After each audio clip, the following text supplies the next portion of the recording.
and it hits me, oh my gosh, this is that triangle. You know, there's explanation for everything that occurred in the Rendlesham forest incident that doesn't involve aliens at all. It was completely silent. It comes right over our heads.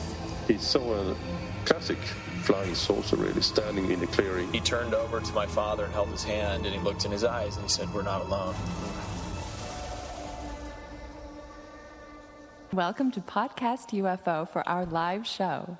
We're live every Wednesday at 8 p.m. Eastern Standard Time on podcastufo.com. During the show, feel free to participate live in our chat room. And don't forget to like us on our very active Facebook page. Hello and welcome to the show. I'm Martin Willis, your host. And you know, we didn't have a show last week. As a matter of fact, the state of Maine, where I live, we had the biggest power outage on record.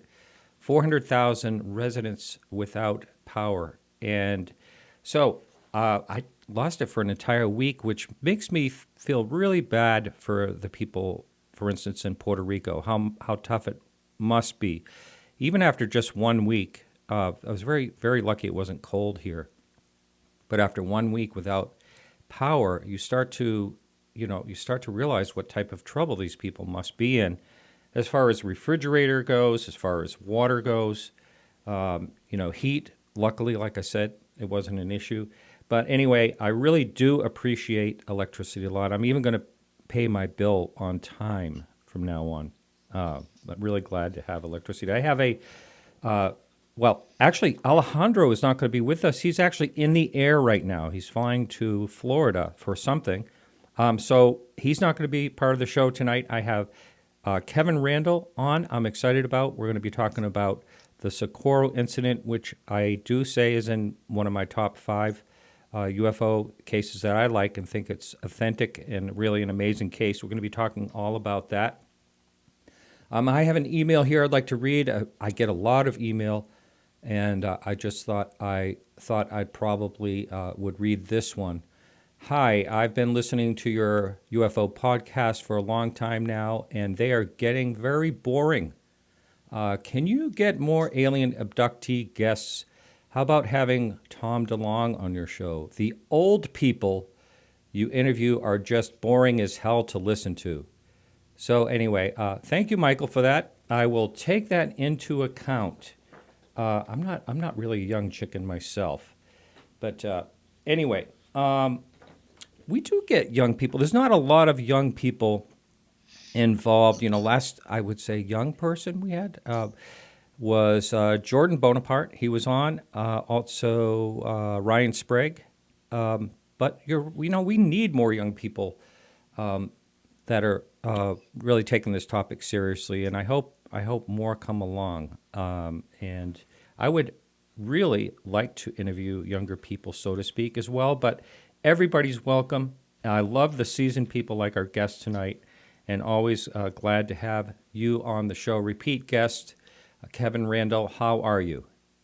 I'm fine, but since Michael doesn't want to hear boring old people, I'm hanging up now.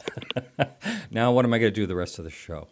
Well, you can talk about abductions. Okay. Hey, well, I don't consider you, I can't say that I consider, the guests that I've had boring, but it's everybody's opinion.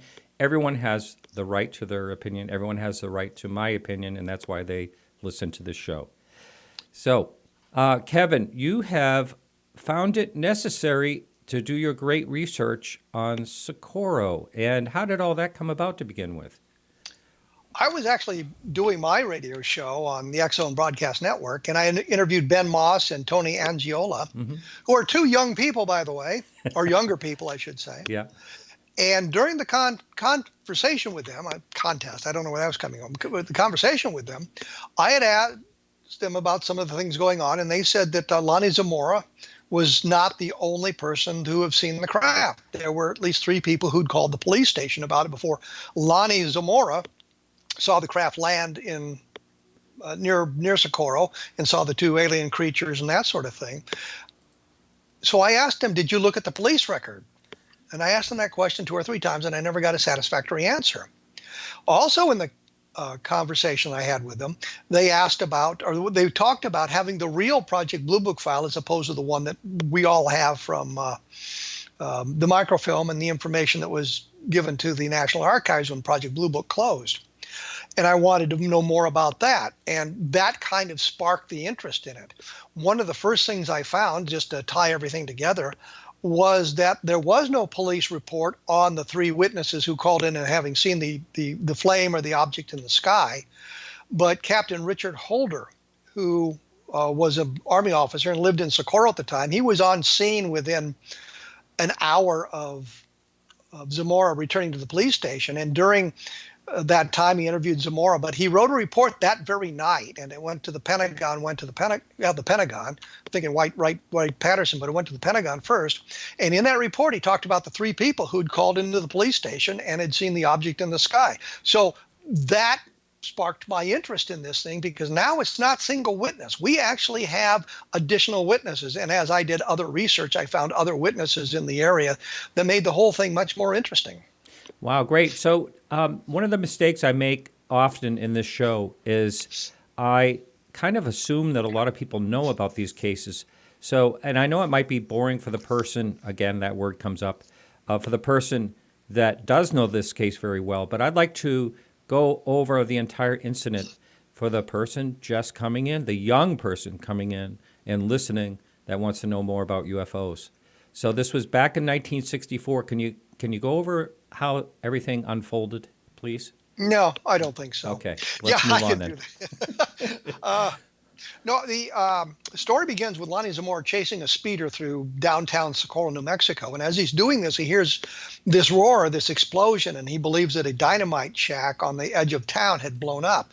So he breaks off the pursuit, and he goes rushing toward the dynamite shack, and hears the roar, sees this thing in the sky, sees it land, and comes up over a ridge, sees the object down in an arroyo, thinks it's an overturned car, and eventually he gets down close enough and he sees 2 beings outside the craft. He thinks they're children. They're the size of 10, 12-year-old children.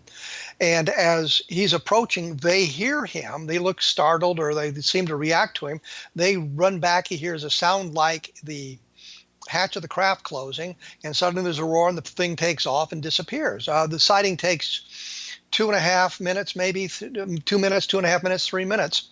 He is just stunned by what he's seen. He calls the police station on his police radio and asks his friend, Sergeant Chavez, Sam Chavez, to come out to talk to him about it. Chavez arrives within a couple of minutes, and there's some discussion whether the thing was still visible in the sky when Chavez arrived, and there is some discussion about whether or not he saw it. Chavez said no, he didn't see anything, but he noticed that Lonnie Zamora, the police officer, looked absolutely stunned, shocked by what he had seen, and it all kinds of grows out of there. They've talked to other. The information goes out over the police radio, I should say. Others show up at the scene. They see landing gear impressions on the ground. They see a smoking bush that doesn't seem, it seems to be cold on one side and smoking on the other, but it's not hot, really hot to the touch. They see other evidences of this thing having landed. Photographs are taken on the site that time. About dark, they head back to the police station, and in the interim, and it's again unclear as exactly the sequence of events, but Captain Richard Holder, who was the, I think is a Stallion Station commander at the White Sands Missile Range, and that station happened to be closer to Socorro than it is to Alamogordo, so Holder lived in Socorro, and an FBI agent named Arthur Burns are called, and it's not sure whether Burns called Holder or Holder heard about it some other way, but they both arrived within minutes of one another. Sometime around 7:20 in the evening, Zamora comes back, and then they go into the investigation. Holder eventually calls out to his out to White Sands and gets MPs on the site, and they kind of cordon it off and so that they can look at the stuff the next morning. So you've got a sighting that takes place just a couple of minutes, but what's important about it is you have a police officer involved, you have corroborative witnesses calling into the police station, you have landing traces on the ground, and you have sighting of alien creatures, beings from another world. So it's all a really good sighting of that. People have dismissed it for the longest time as saying, well, it would be more interesting, but it's single witness. It turns out it's not single witness. And so as my investigation unfolded, I was going to say unfolded, I learned more about this case. I learned about the other file that Ben Moss and Tony Angiolo were talking about, and they'd gotten all the information from Rob Mercer, which is a really interesting story in and of itself. Right. Yeah. And Rob Mercer said that what he would do is periodically he'd look at Craigslist because UFO material showed up on Craigslist. Who would have thunk? Mm-hmm. And somebody was advertising this box of Project Blue Book files on Craigslist. Mercer called him, found out it hadn't been sold, offered him the money, and picked up the box. And it had Project Blue Book files. And one of the files it had in there happened to be the Socorro file, a copy of the Socorro file or information from the Socorro file. Mercer then found out where the guy bought the box, learned who'd owned the house prior to the current residence, and was able to trace the guy, Carmen Morano, who had been one of the officers that helped close out Project Blue Book back in 1969. If you see the picture that's published everywhere of Hector Quintanilla sitting at the desk and the map of the solar system behind him and the secretary and an NCO standing there, and there's another officer, Carmen Morano is the officer standing there.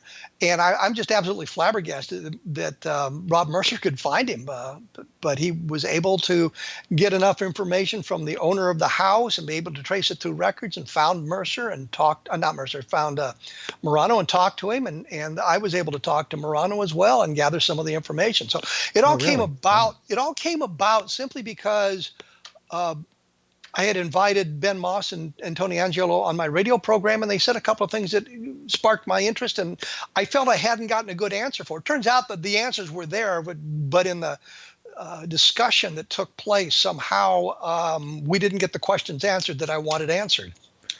Right. And so what about the other witnesses? Now, there was the mysterious Colorado tourist possible that stopped at a gas station.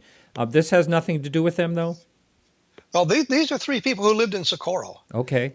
And they called the police and said that they had either seen a flame in the sky. And Lonnie Zamora kind of talked about that, too, not really seeing an object at first, but a flame, a blue flame tinged with orange in the sky. And they talked about that, or an object in the sky coming over the town. And it happened prior to Lonnie Zamora going out on the scene because the police officer, the radio dispatcher, didn't bother taking their names, which is a horrendous piece of police work there.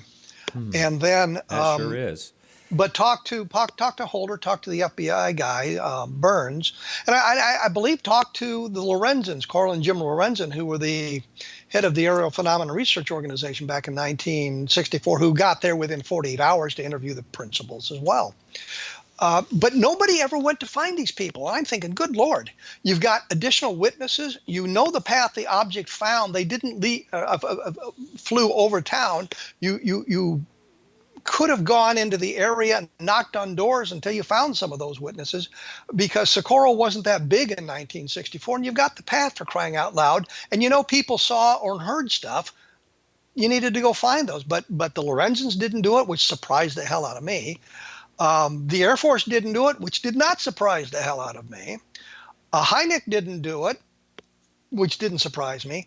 That the FBI guy and Holder didn't do it may be a result of them just being the first governmental officials on scene, but their importance was usurped when David Moody, who was the Air Force guy, and Hynek arrived.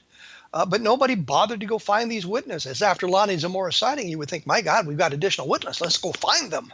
But they never did that. I wonder how public that was known. For instance, Ray Stanford, of course, he's been on your show. He's been on my show a number of times. He's listening right now. I'm positive of it. Did a wonderful book, Socorro Saucer in a Pentagon Pantry. I read that book. I thought it was very, very well done. And now I know that you reference Ray a little bit in it. I started to read the first part of your book. I've just been so busy. But a question I have for you when it comes to these other witnesses is, you would think that they would trace, would have taken the name And what about, you know how many people, the percentage that is, of how many people actually report a UFO? There must have been more people in the same area that these people were in that probably never came forward. But that my point exactly. Never called the police, never worried about that. And so I'm thinking if you've got the path the craft flew and you've known people on the ground saw it and heard it, you go out and knock on some doors along that pathway and see if you could find someone who had seen it or had heard the thing fly over. That would have been a wonderful piece of detective work, but nobody seemed to bother to do it. There was a tourist car, as you mentioned earlier, apparently from Colorado. And I lived in Colorado. I was growing up in Colorado at the time this thing took place. But it wasn't me. Are you sure? Absolutely, because they were riding in a green Cadillac, and we did not have that kind of money. But they stopped at a gas station, either managed or owned by Opal Grinder. I think it was managed by him. It was a Whiting Brothers gas station there on Highway 85. And the driver said something about them flying their aircraft awfully low. And Grinder said something about helicopters. And he said, well, it's not a helicopter. And apparently there was a man and a woman in the car. There are 3 children. And talked about this a little bit to Opal Grinder. Grinder's, I think, son, who was working at the station, overheard that. And once they filled the tank, the couple took off. They thought they were from Colorado. The thing that bothers me about this is you get to the Zamora sighting, and that was national news. I mean, you pick up any newspaper around the country for April 25th, 1964, you're going to find a mention of this. Walter Cronkite talked about it on the CBS Evening News, for crying in a bucket. So it was well known around the country. Those people never came forward. And I think Grinder told Hynek the story within days of the sighting. I mean, Hynek was there on the Tuesday, got there Tuesday evening. The sighting was on a Friday night. He got there Tuesday evening and was there on Wednesday. He was squired around by a fellow named Connor from Kirtland Air Force Base, a major there who supposedly was in public relations that drove Hynek around. You've got the Lorenzens showing up on Sunday. I think Ray got there on Tuesday. Ray is, in fact, the only guy left alive that we think is the only guy left alive who was actually physically on the scene. I think David Moody has died, but I don't know that for sure. I haven't been able to find him. And he was the Air Force NCO who was on scene. And you see some of the pictures in the newspapers, the Air Force sergeant standing there, that's David Moody. So, but Ray would be probably the only guy who's still alive who was physically on the scene and can talk about it. The Lorenzens never found the drivers, the driver of the car, the tourists who drove through. There were 2 guys from Dubuque, Iowa, who claimed that they were driving through town at the time this thing took off, and their story appears in the Dubuque, I think it's Herald Telegraph or Telegraph Herald, on the Wednesday. I think it's Wednesday after this all took place. I don't believe their tale. I think they made it up. I think they heard the story on the radio. They may have, in fact, been in New Mexico. They didn't see anything. Their descriptions from the newspaper don't fit the descriptions everybody else made of what the craft looked like. They talked about seeing a melted pop bottle on the landing site. But they didn't stop. They were on the highway. They didn't stop. You can't see the landing site from the highway, so there's no way that they would know about a melted pop bottle on the scene. There was, in fact, no melted pop bottle on the scene of that one. But a day or so later, there was a landing in La Madre, New Mexico, and that was one of the things they talked about when they examined the landing site the next morning. There was a glass bottle, a pop bottle that had been partially melted on the scene. That's where they got the idea. So I don't believe their tale. A fellow named Ralph DeGraw in Iowa interviewed them some 10 years after the fact, and granted it's 10 years after the fact, but their stories just didn't match at all. Their stories were rather diverse, and I understand after 10 years, your memories are going to fade, you're going to add detail, you're going to forget things, but their stories seemed to be so divergent that it seemed ridiculous to believe they were actually in the same car doing the same thing, seeing the same thing in April of 1964. Just if you're just joining us now, we are on with Kevin Randle, and we are talking about the Socorro. But in a little bit later on in the show, at some point, we're going to talk about a few other subjects, including Tom DeLonge, what's going on with that, and perhaps a few other topics. So Lonnie Zamora, and from what I've watched in the interviews of him, and from Ray's accounting of him and other people's accounting, even Hynek's, a real solid witness. He so put it over that he did not want to be involved in this. This was nothing that he was looking for any fame for. What have you found out about Lonnie? I mean, he seemed like a really good guy too. Yes. And in fact, my book, Encounters in the Desert, I started off talking about Lonnie Zamora and what I learned from his obituary, because he died a number of years ago. And he had spent, after this event, he spent 15 years in the police department. Then he got a different city job. He'd also been in the New Mexico National Guard, which he retired from after, I don't know how many years, but he retired from the New Mexico National Guard. Down-to-earth fellow, maybe not the brightest guy that you ever met, but certainly a bright enough to be a police officer, bright enough to do a number of different things very, very well. So I don't want to run him down in that way. A very, very solid citizen. He believed, and Sam Cheves, who was his good friend, believed that Lonnie had seen a black project, seen something going on at Alamogordo or White Sands Missile Range, some kind of testing of some kind of black project that had drifted off the range. Socorro not that far from the testing ground, the proving ground range.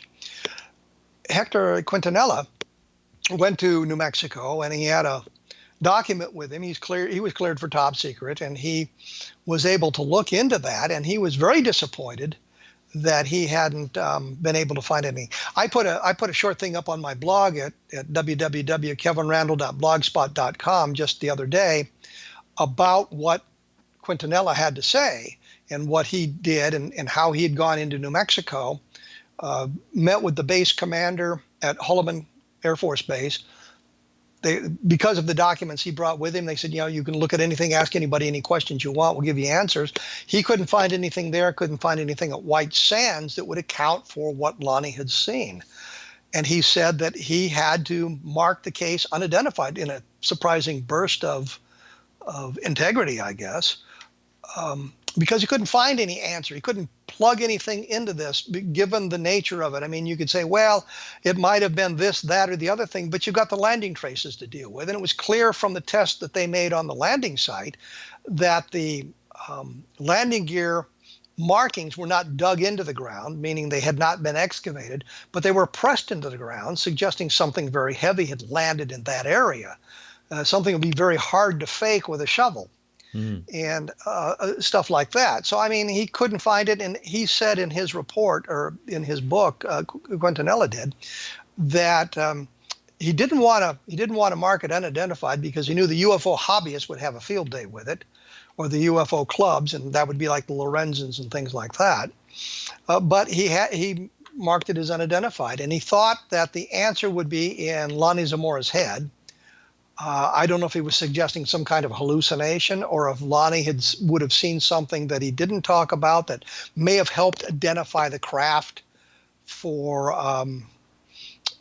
them if he'd been a little bit more verbal about what he had seen. But Lonnie didn't like to talk about it, but he did go to the city attorney, the Socorro city attorney, to make sure that there wasn't anything that was going to get him in trouble with his job. And he described what he had seen to the city attorney there. And a fellow named Baca was, I think, a paralegal, but worked in the city attorney's office. And his son, Ricky Baca, now Rick Baca, because he was 14 in 1964, so you can imagine, he's in his 60s now, so he would be Rick Baca. Based on the descriptions that Lonnie said, he drew an object, made an illustration of it. His father took it back to the city attorney, and Lonnie Zamora looked at it and said, "Yeah, that's the thing. That's pretty much what I saw." I mean, he had a chance to adjust the details, anything if he wanted to. That illustration appeared in the local newspaper, the Defensor Chieftain, and it appeared in the April Bulletin for May of 1964. So you can see the picture that Rick Baca drew. It's also in my book. I had a color illustration of Baca holding the picture, but of course all the pictures in the book are in black and white, so you don't get the full impact of it, but you get to see Rick Baca holding the picture that he had drawn in 1964 based on the descriptions that Lonnie Zamora had given. So we've got something that took place within literally days of the sighting, and Rick Baca making an illustration of it. So the situation is Lonnie comes over the rise. Yeah, comes over the rise. He thinks at first that he sees an overturned car. He gets a little closer. He sees two figures, small figures, in a white overalls or coveralls, whatever they're in, and they appear to be startled when they see him. They go up the ramp, ladder, or whatever it is, and we assume they went up in a ladder in the back, because Lonnie couldn't see the ladder. They ran around the back, and there were round holes in the ground with some strange footprints around them. So the assumption is this was a ladder that came out of the craft, and they went up and down the ladder. But Lonnie didn't see that, so that's an assumption made by practically everybody. Yeah. So anyway, they might have floated in. Whatever they did, they went in the craft. Now, a heavy craft as it is. Now, a flame came out. The creosote bushes caught on fire. But wasn't there a rumbling noise, and then there was no noise at all? There was a roar, a loud roar, and the thing took off into the sky. And, of course, eventually the craft faded and the roar faded. But you have to remember, as the craft came over Socorro, there was a roar that alerted other people in the area that something was going on. So we know that there was a roar. We know there was a craft of some kind over Socorro going into the spot where Lonnie saw it land. The other thing the skeptics make a big deal is Lonnie wore corrective lenses, which we would all call glasses. And at one point he lost his glasses. But it was after he had seen the creatures, after he'd seen the symbol on the craft, and as he walked down there, the thing began to roar, and he thought it was going to blow up, and he was heading back to his car to take cover, and he bumped the fender of his car, and his glasses came off. So the observations he had made had already been made by the time he lost his glasses, so the fact that he'd lost them at the end of the sighting is completely and totally irrelevant. He got probably within 30 yards of the thing. He got much closer than was suggested in a lot of the literature that I looked at. So he saw it. It was much closer to it than they said. And Sam Chavez arrived just as the thing was disappearing in the distance. The idea, and Ray made this point, that that Chavez probably saw it in the sky, but they saw how Lonnie was being treated by everybody, questioning his sanity and everything else. And looking at it from what Holder had said, Richard Holder being the Army officer, Burns being the FBI guy, the Lorenzens, of course, would be very cordial to Lonnie because they were, leading a UFO investigative organization, and they were very accepting of stories like this, alien creatures. And I think the NICAP, which Ray Stanford belonged to, were much less accepting of those stories. It seemed that for NICAP it was okay to see the object in the sky, but if it landed or people were seen outside it, NICAP wasn't really happy. Their mission at that time seemed to be more pushing for congressional investigations into UFOs. The Lorenzens were more investigative in nature, I suppose, which is not to say Ray Stanford wasn't investigative in nature, or that he was pushing for congressional investigations. He was, he was the NICAP guy on the scene, and the NICAP corporate policy, of course, didn't agree with what Ray seemed to think or what Ray believed, but. You look at all of that sort of thing, but the idea is that Lonnie had been, I think, probably got a lot of nasty questions from the press, because, as you well know, the press is much too sophisticated to believe in flying saucers, and if there is no flying saucers, somebody like Lonnie Zamora is going to be just dead meat for him. They're just going to have a field day with him, making fun of him, Right. and that sort of thing. And I think that Holder and Burns may have contributed to that slightly, but not in a nefarious way. And I say that because Holder said to Lonnie, "Don't talk about the symbol you saw." And the idea was Holder wasn't trying to suppress information. He was thinking that if others came forward with the sighting and they couldn't describe the symbol, or they came up with some kind of bizarre symbol, they would know the people weren't telling the truth. Of course, there was always the possibility that they saw the object from the backside and didn't see a symbol on it. Well, that's another argument. But it was a way of holding back one piece of information to try to validate other sightings. Burns suggested that Lonnie not talk about the alien creatures because he thought that might hold him up to ridicule. And the Lorenzens, in their article in the May of 1964 April Bulletin, talked about that as well. And they kind of agreed with those guys. But what was most interesting was, I think probably Coral Lorenzen was pushing Lonnie for descriptions of the alien creatures, and he eventually gave her a description, but he wouldn't talk to him about the symbol. And I thought that was kind of reversed. If it was me, the symbol looks like this, but I didn't see any creatures, that kind of thing, because that really was going to set the news media on fire. And Burns, I think, when he suggested Lonnie not talk about the alien creatures, was simply attempting to stop some of the ridicule. It would be directed at Lonnie because he talked about alien creatures. Yeah, from what I had recalled, that Lonnie didn't talk too much about the creatures or the figures at all. And am I wrong about that? He didn't talk a lot. He talked to a couple of people on the first night. He talked to people. He did talk to the Lorenzens about that. But once we get away from those initial contacts and we move into the next week or the next 10 days or the next 2 months or the next years, he really didn't talk about the alien creatures all that much. I have a friend, Bob Cornett, and we'd done some UFO investigating together. And he was down in Socorro. He wanted to go to the Very Large Array, which is a radio telescope set up on the plains of San Augustine. I always called it the Whopping Huge Array, but the Very Large Array. And while he was in Socorro, he called Lonnie Zamora. And Lonnie was having a barbecue that night and said, "Yeah, come on over. We're not going to talk about the flying saucer, but come on over and we'll have a barbecue." And I thought, that gives you kind of an idea of who Lonnie Zamora is. Very friendly, very personable. Come on. I don't know who the hell you are. I've never heard from you, but come on over to the barbecue. But we're not going to talk about the flying saucer. Wow. And did he go there and? Oh yeah, I had a nice time with Lonnie Zamora, and they didn't talk about the flying saucer. That must have been difficult. That part must have been difficult. I would have just been beside myself, trying to figure out how can I get him to talk about this. It's called alcohol. There you go. Lonnie, there's a story going around. Lonnie was a big drinker, but I think that is just another way of trying to belittle Lonnie Zamora and what he'd seen. There's a guy named Paul Hardin who lives in Socorro and knew Lonnie very well. And just not long before Lonnie died, they went out on a sightseeing tour around the sites of where the landing took place and that sort of thing, and talked about it.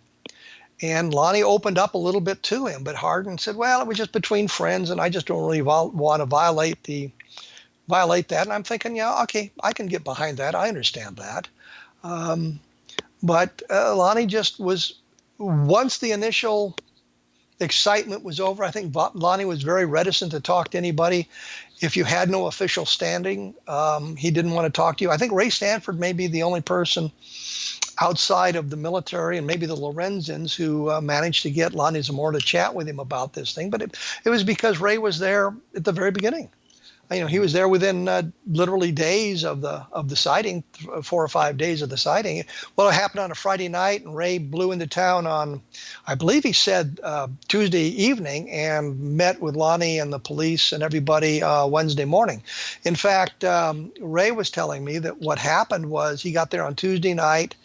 He had a meeting set up for Lonnie on Wednesday morning. He called the house, and they said, "Well, Lonnie's asleep." And he waited a while, and he called, and they said, "Well, Lonnie's gone." And so Ray finally called the police station, and they talked about him being out maybe he didn't call. He went to the police station, and they were out at the landing site. So they took Ray out there, or gave him directions out there.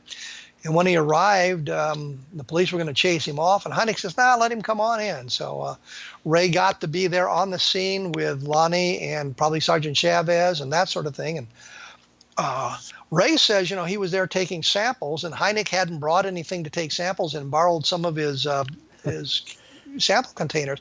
But the thing that I noticed, and the first night, Holder took Holder, as opposed to Hardin, by the way. Holder, the Army officer, took samples on the site, and what happened to those samples? And I was able to Holder gave them to Hynek. Oh. So Hynek had samples, and it would have been a good chain of custody from Holder to Hynek. But Hynek took some of his own, and Ray took some of his own. So, but he was out on the site that morning, and later on, after the big press conference held, I guess, in Hynek's room, Ray went back out there because Lonnie had mentioned that there was pointed to a stone that had some markings on it that might have been metal scrapings off the landing gear or something like that. And Ray was able to recover that stone, and hoping to be able to submit those metal scrapings for analysis. Yes, that's the story Ray has talked to me about, with not such a great ending, unfortunately. And by the way, just a little housekeeping here.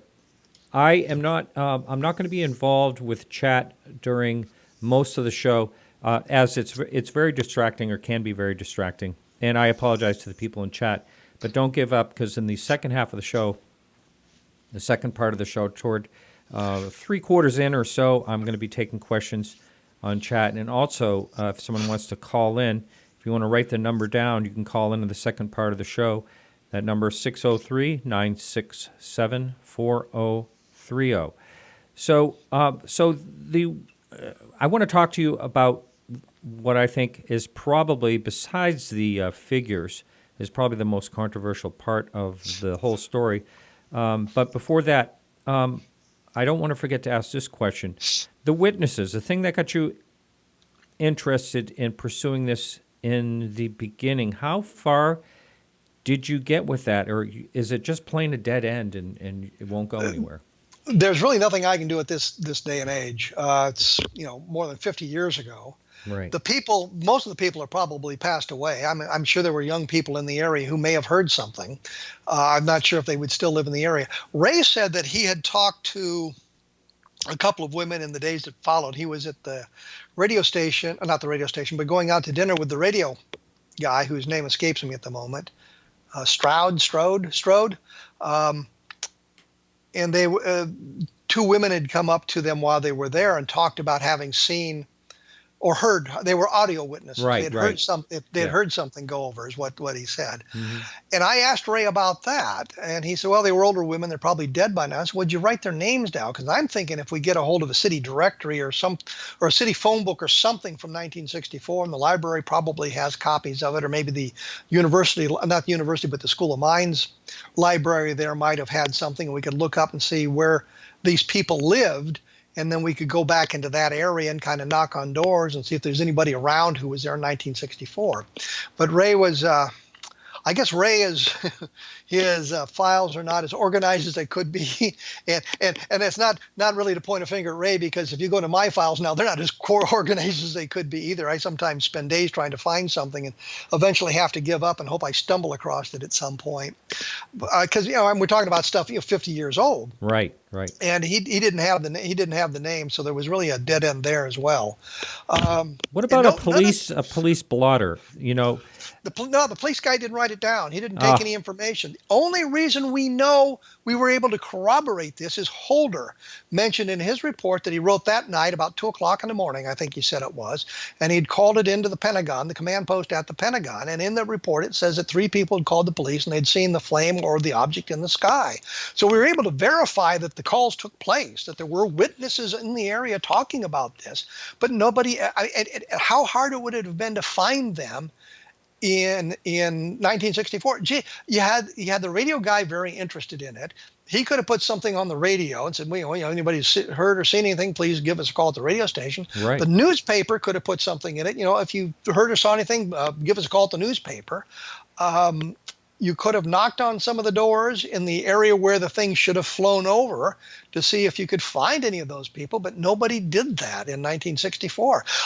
Given the nature of the case, the fact that there's landing traces, given the fact that you've got a police officer as an observer, you've got sightings that take place in a couple of hours after the event in other locations. In Jerry Clark and his UFO encyclopedia, in my book, Encounters in the Desert, I talk about those guys, and there's names. In fact, Jerry Clark interviewed Holder in the 90s.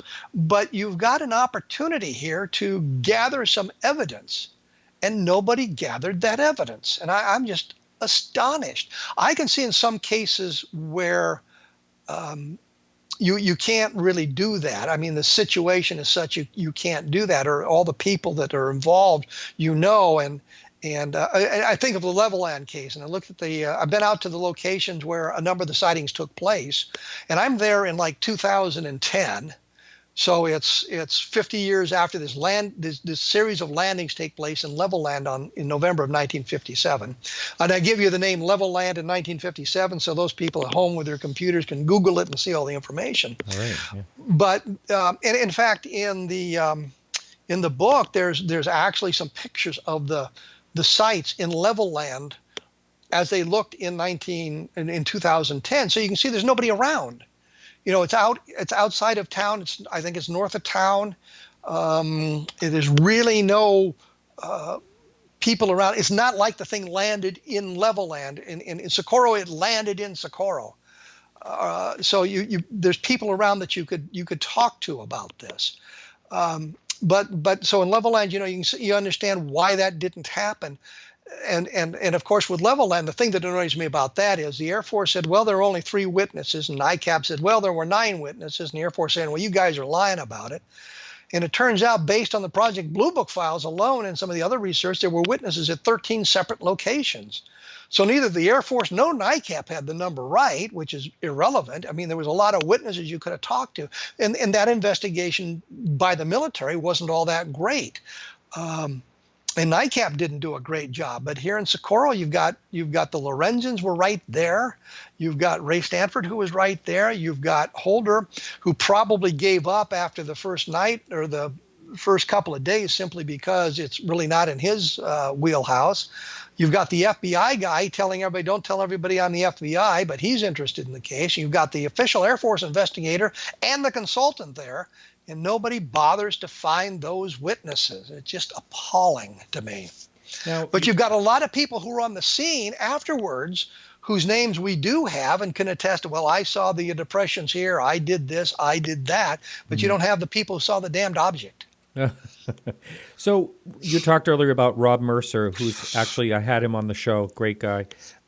So Rob Mercer finds these Project Blue Book files. He gets even more of them directly from one of the people that was actually closing out the project in 1969. Did any of those files help you in this book to understand a little more that wasn't available before those files were found? What happened is, according to Carbon Morano, and the reason I wanted to talk to him was to get the idea of what that stuff was. We've got the official Project Blue Book files, and if you've got the microfilm or you go to Fold 3, you can look at virtually the entire official Socorro case. I'm not sure that Fold 3 has every piece of the information. It's in the Project Blue Book files on the microfilms, and I happen to have that microfilm, or at least I had it until I loaned it to Ben Moss. I probably ought to send Ben Moss an email and say, send me my microfilm back, you guy. But what Morano had told me was that one of the things that they did, because the files weren't classified, and if you go through the file, you see very few cases marked with any kind of classification on it. So they're pretty much open to the public. And by 1964 or 1967, when Morano was there, they would get calls from reporters, and reporters would come in and they'd talk to them. And what they had done was put together sort of briefing packages on various cases. And what Morano had had saved. It had been in the desk drawers. What he told me was these were files in the desk drawers that others had created and he'd helped create, and they were using to brief the reporters and people like that who came through Project Blue Book. And these files were going to be thrown away. He thought they should be saved, and he thought maybe he would do something with later. He was going to read them and review them. He never did, which is why he gave everything to Rob Mercer. But a lot of the stuff is the same. The point where it really diverges is the shape of the symbol that Lonnie Zamora saw. In the official files, it's what I call the umbrella symbol, and it was an arc with sort of an arrowhead underneath it with a line down and then a horizontal line across the bottom. In the files that Morano saved, gave to Rob Mercer, it was an inverted V with 3 lines through it. And I know that Ben Moss and Tony Angiola think that's the real symbol. I think based on the way that information was preserved, this was a description of the symbol as it appeared in the newspapers. The bad one they gave out to satisfy the press as opposed to the good one that Lonnie Zamora saw. And I know Ben and Tony and I disagree on that. And it's one of those things where we have to agree to disagree. What I look at is Lonnie said in the moments after the craft took off, before Chavez showed up, he drew the symbol on a scrap of paper and he signed it, Lonnie Zamora. That scrap of the paper was in the Project Blue Book files. Lonnie later on that evening drew the craft, what it looked like, and the landing gear and all of that stuff. I mean, they're really crude drawings, just mainly an oval with lines down, kind of showing the landing gear. But he also drew the symbol on it, and he signed that. Every one of the reports in there, from whether it's from Connor or Holden or whomever that has an illustration of the symbol, all have the umbrella symbol in it. Which to me suggests that's the correct symbol, and the inverted V with the 3 lines through it is the symbol they gave out. Even Ray Stanford, in writing to Dick Hall in May of 1964, in a letter to him, says that's the correct symbol, and if you see the inverted V with the 3 lines through it, that's the wrong one. In his book, and here you go, Ray, the Socorro saucer in a Pentagon pantry. There you go, Ray. I plugged your book again for you. Has it reversed? Has it the umbrella symbol being the wrong one? So we've got that. It looks to me like the cards in the unofficial file, the one that Carmen Morano saved, was based on newspaper reports. And there's 2 cards, and I think they're both basically the same. And one of them is kind of a sloppily written card, and the other one is a much neater card to preserve the information. But officially, it seems that the documentation suggests it's the umbrella symbol is the official symbol. And is that a really important point 50 years later? Not really. Has either symbol shown up on another craft? Well, not really. There's some things that have shown up that are sort of similar, but not the same sort of thing. So, it's a point of debate, but I'm not sure it's an important point of debate. It's just kind of one of those interesting things. Can we solve this riddle in 2017 as opposed to what was going on in 1964? Yeah. Well, I'll just invite Ray. Ray, if you are listening and you don't have to call in, but if you wanted to call in, feel free to call in and voice your opinion of the symbol. Now, one of the questions about the symbol is, and I know the reason they asked Lonnie to change it was, for copycat situations, so someone could actually identify it if they did see it. But why didn't they just plain old tell him not to talk about the symbol? They did. Oh, they did. They told him not to talk about it. I don't know who invented the fake symbol. Whichever one is fake, I don't know who invented it. Well, if it was the umbrella symbol, Lonnie's invented it because he signed that thing a number of times, including the thing he drew that very night as the thing took off. I don't know who invented the inverted V with the 3 lines. I don't know who invented it, but that was the one that was put out, and it appears in newspapers around the country. The Lorenzens in the April, the May 1964 April Bulletin have the umbrella symbol in it.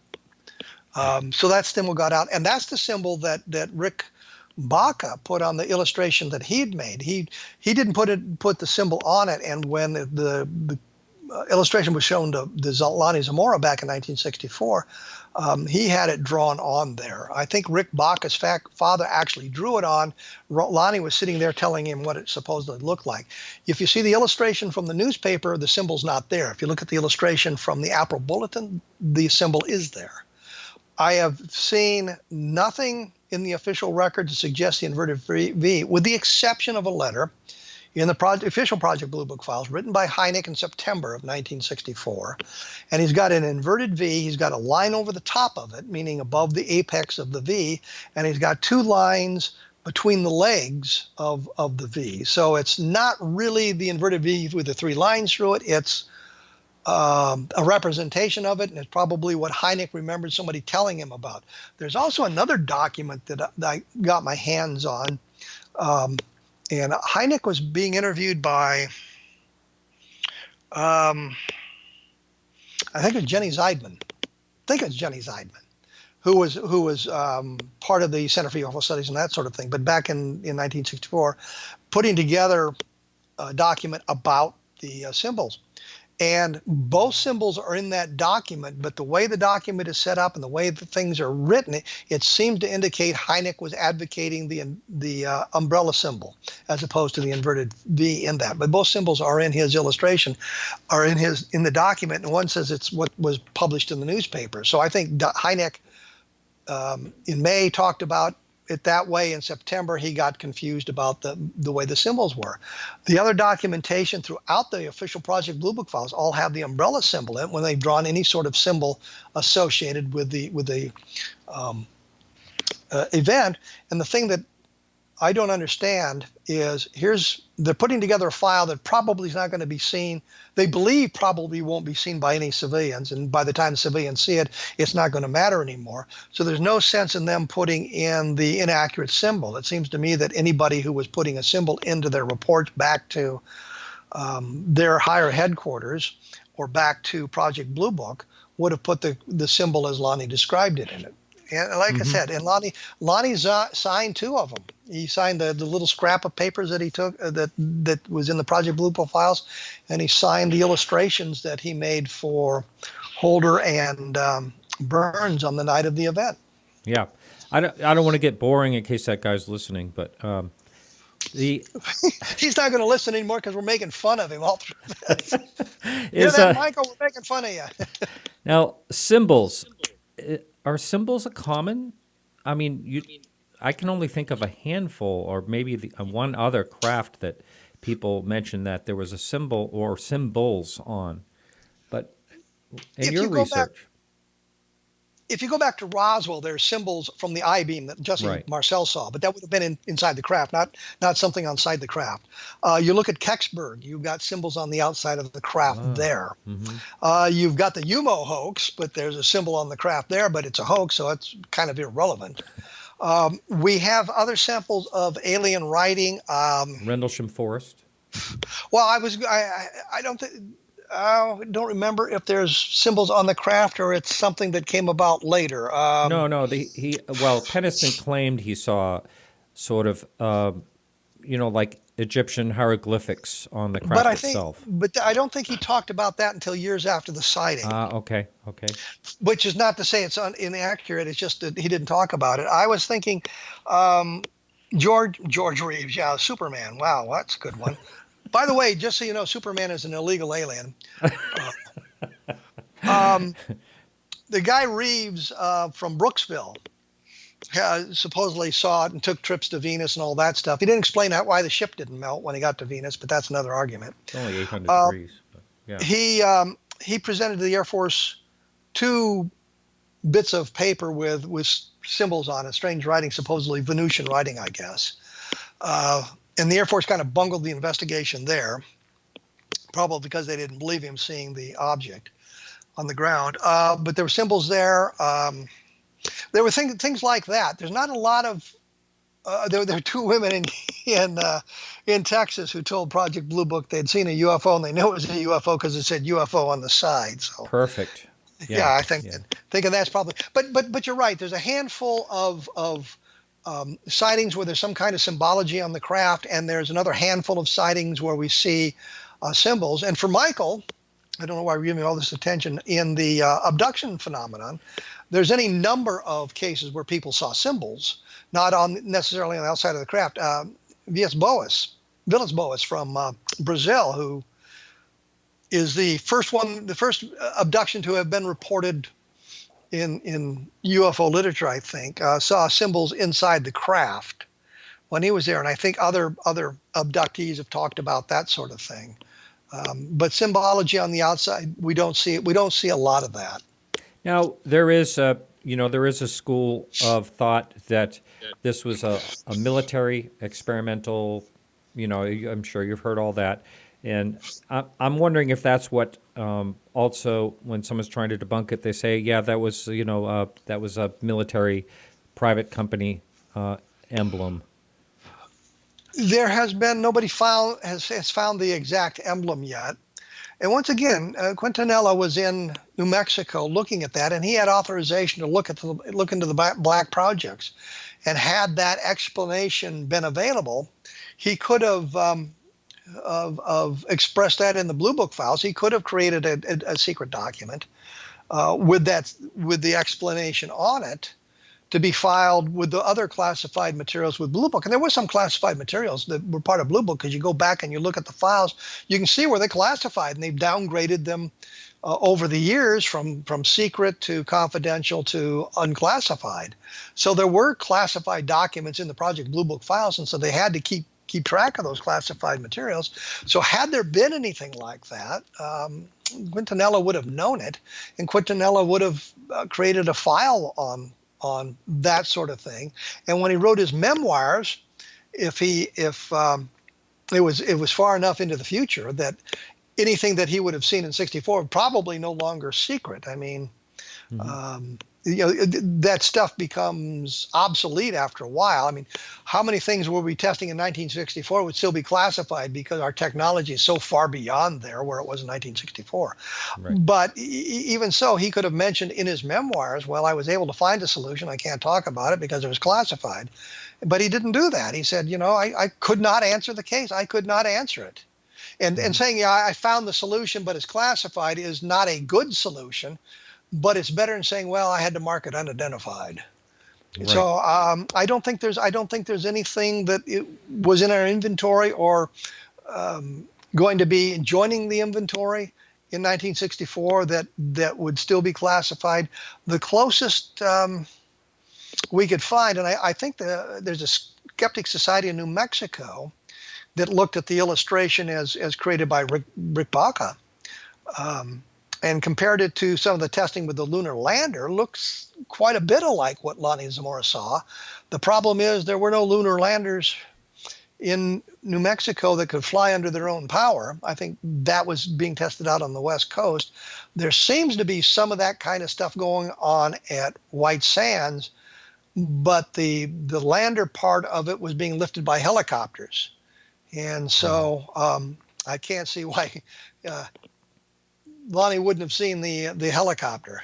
Yeah. If it was flying around above it. Yeah, and there were a lot of people. I know Phil Klass was trying to debunk this. Then there was, I can't remember his name, a professor at a mine engineering school was saying that it was a hoax created by students, but none of it makes any sense. All the hoaxes. The guy's name was Colgate at the and I always forget the New Mexico School of Mines or whatever it is in Socorro, and they're probably going to hate me because I can never remember the name of their school. But he said it was a hoax. He sent a letter to Linus Pauling, and I know Tony Bagaglia who looked at that. Yeah, I cover all of this, the whole scenarios in the book at length. Tony Bagaglia was very impressed with that because he could Linus Pauling. And I'm thinking, yeah, it's a letter to Pauling, so the fact Pauling's involved is completely and totally irrelevant. Colgate said it was a student hoax, but we really don't have any information. The president of the university, Colgate was the president of the university. He took over for the guy who was there in April of 1964, whom Hynek knew. and Hynek went and talked to him about this, and had it been a student hoax, I am pretty certain that the guy would have said, yeah, Alan, it's probably a hoax done by our students. But that didn't come up. And I think Hynek, in letters to Donald Menzel, the great debunker at Harvard, told him that he could find no evidence of a hoax, and he looked for evidence of a hoax. Menzel was of the opinion it was a hoax. Class was of the opinion it was a hoax. Class originally said that it was a conspiracy. Yeah, let's get a conspiracy going. Everybody missed the relevance to that, didn't they? It's the debunkers now who are engaging in the conspiracy, not us. But we'll go on from there. Anyway, Class said it was a conspiracy between the mayor of Socorro and Lonnie Zamora, and the idea was that the mayor owned the land where the thing landed. And what he was going to do is create a tourist attraction so his worthless scrubland on the outskirts of Socorro would become worth money. And maybe build a hotel or put up a hot dog stand or something so tourists would come to see the place where the UFO had landed. But the problem with that is the mayor didn't own the land in 1964, never did own the land. And the thing that bothers me about that, and that kind of is something that I fight with the blog postings I do called Chasing Footnotes, is you read somebody's book and they say, well, I got this information from so-and-so, or they put it in a footnote, and I go to the footnote and he got it from somebody else, and I go to the next place and the next place to try to find the original source of it. And any number of writers, both skeptical and believers, and I think of Jerry Clark, on that. I mean, Jerry Clark, a very careful researcher, wrote that the mayor owned the land, according to Phil Class. Well, it turns out it's not true. Somebody in Socorro must have told Class that, because I can't think of Class making that up. A year after the sighting, the city council in Socorro thought, well, maybe we should make this into a tourist attraction and get people to stop here overnight and go out and look at where the UFO landed, and we'll put up a little monument. They never did it. But the real point is, they thought of it a year later. Yeah. It wasn't something that came about, hey, we got this UFO landing, let's build a tourist attraction. It was a year later, said, well, maybe we can do something with this. So that fell apart. Tony Bagaglia, and Tony and I disagree with that, what he said on his hoax theory. But as I say, I didn't give Tony, in the book, Encounters in the Desert, for those of you, and please go out and buy it. You can get it on Amazon right now, and look this stuff up, and put a nice review up while you're at it. That's my plug for the book. But I talked to Tony about this at length and put Tony's opinions in the book, but also point out the problems with the idea that it was a student hoax, one of which is there was no evidence on the scene of the student hoax. How did they get out of the area without Lonnie seeing them? Because they had to get rid of the thing, because Lonnie said it took off. But where were the students? How did they get out of the area? And why was there no evidence from their vehicles in the area or their footprints in the area? There just really was nothing there to suggest that anybody was participating in a hoax. Am I getting this confused with another sighting as far as a purported hoax about a movie screen, or was that also Socorro? No, that's not Socorro. That's somewhere else. Yeah, that's somewhere else. Yep. So yeah, those are all questions. Now we're going in to the second hour with Kevin Randle. If anyone would like to call in, the phone number is 603-967-4030, and we're going to be talking about the Socorro case. So if you have any questions or comments about the Socorro case, please keep it to that if you're calling in. Again, that's 603-967-4030. And I'll start to look at the questions in the chat room as they come up. So what about as time goes on? Do you think, as I mentioned in the beginning, we have a call. We have a call coming in right now. Already, yes. Hi, Ray. How's it going? I think it is Ray. Is it Ray? Hello? Hello? Hello. Hey, is it? It is Ray Stanford. Yes. It is Ray Stanford. How are you? And I said that before you even answered the phone. Hi, Ray. Hey, he's psychic. Or psycho, one of the two. Okay. So, Ray, what do you have for I wanted to wait till after the second hour, since you'd said in the past you like calls in the second hour. I wanted to comment on several things. The first place, I don't find at all that Kevin's interpretation of the notes that Mercer revealed that had purchased that these were from things out of the newspaper. It's impossible. The reason is, let's take the note. The first place, there's one of the notes that is hastily written, and then it's been rewritten in nice, neat printing. And let me tell you what's in that note. Now, at the bottom of that note, where it's neatly printed, it is written 1, 2, 3, 4 lines below. Dr. Hynek called at 23:05. That'd be 11:05 in the night last night on his way to Chicago. Okay. Let's look at the content of the note above. It says, Sergeant Chavez says that the Socorro policeman had told him that the sighting had red markings on its silvery side. Now, this is very important. Chavez said the officer told him that the design was an inverted V with 3 crossings on it, but that the Air Force had told him not to discuss the markings. Well, this could not have come out of the paper because Chavez did not and would not talk to the papers or to anyone in the media about this. I did want to correct a statement that I think was merely a misstatement that, Kevin, I don't think you intended to say it that way, but you said something that indicated that Zamora also, along with Chavez, believed this was a black project craft. No, he never did. And Chavez did, for sure.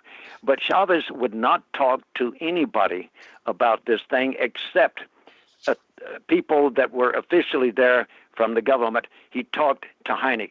This is, in my opinion, clearly, and refers to the call from Hynek, a handwritten note on Hynek's statements on the telephone. When we have Chavez talking about what's on the similar side, impossible.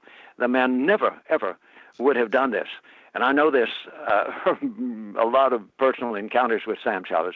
And so it had to have come from Hynek, the only person, in fact, I believe, who Chavez would have talked to at all about this at that time period was Hynek himself.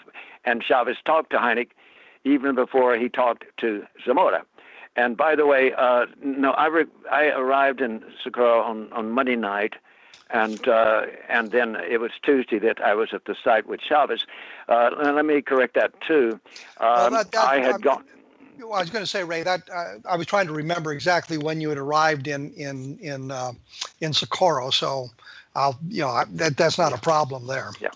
Okay. Well, it is from the standpoint of how fresh the site was when we got there. Anyway, it was Monday, which was it was on Friday night. But in any case, regarding the question of the height of the occupants, there was one thing. By the way, I want to tell people that I recommend they read your book. Well, thank you. I really do, because I think there's some very good and important things pointed out, including all this material about the notes that were obtained from Mercer that had been obtained from Blue Book, but not officially in the file that's in the National Archive. But I wish in a way that we'd had a chance to sit down before you wrote the book and go over some things with me that I think that more things could have been accurate. The one thing that did bother me, and it's right on page 21, and you state that Zamora said that he saw people, and he never used the term people. I caught that, and it was interesting. He kind of, opened up on this, let's say 124 days later, when I had returned from that episode back in at the headquarters of the National Aeronautics and Space Mission, not the headquarters, sorry, but the Goddard Space Flight Center. And we came back through there to talk to Lonnie, tell him what had happened back there about the metallic evidence. And Lonnie kind of opened up, and he indicated that that it had bothered him, the small size. Now, when we talk of small size, you not only refer to him as people, which is inaccurate because Zamora never said it. He was careful to say figures.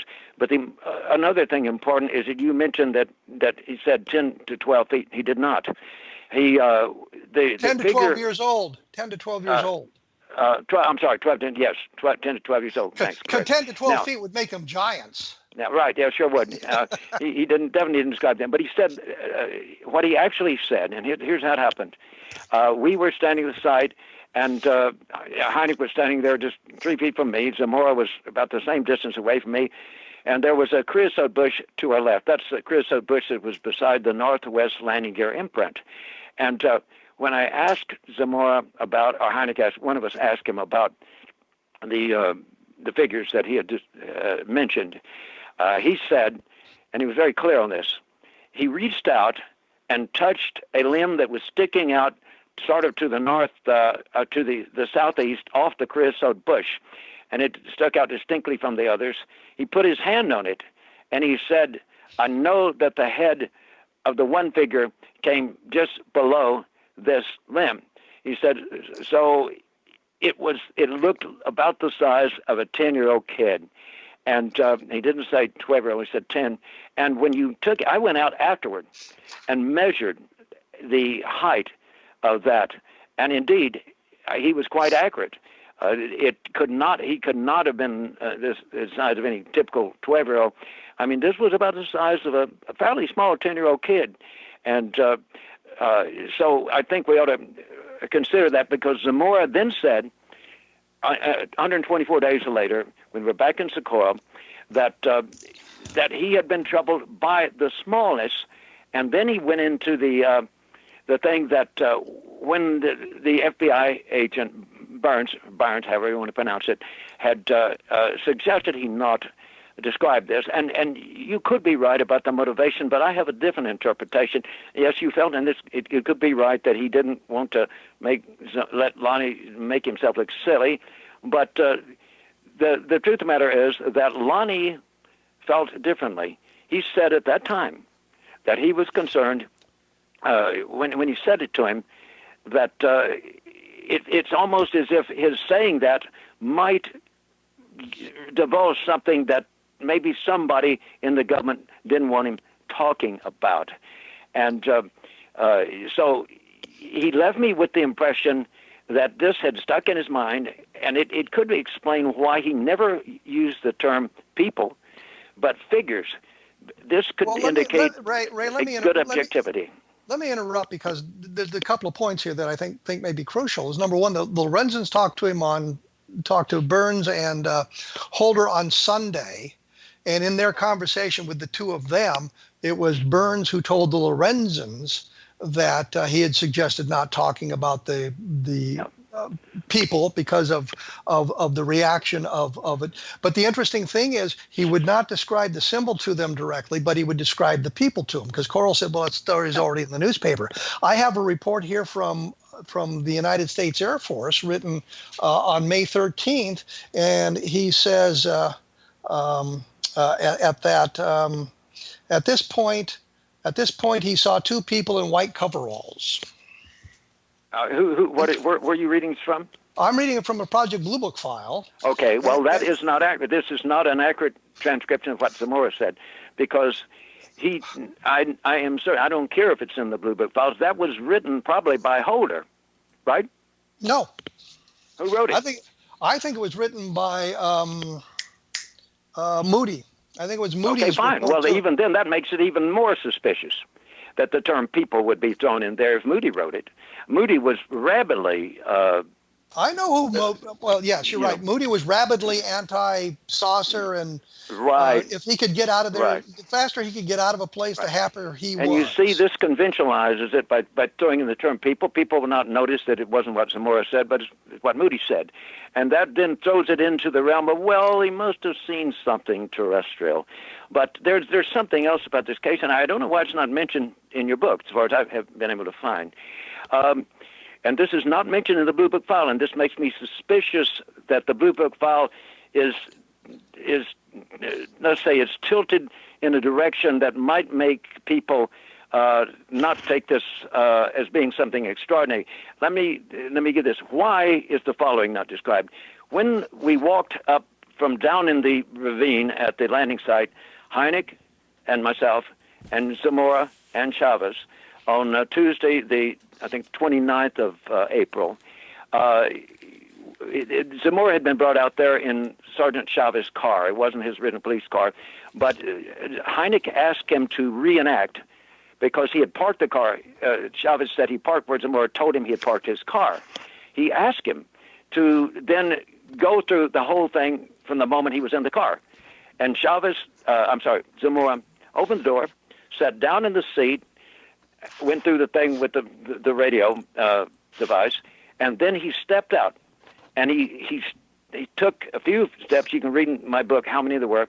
He stepped down to the ravine, and at this point, and he was very close to the object. This is when the terrible roar and flame began, and he thought it, as you said, might be an explosion. But here's the part that, as far as I know, is not in your book. It's not in the Blue Book file, but it was there, and Hynek was there and witnessed this. He threw himself, this is before he bumped into the back of the car and lost his glasses.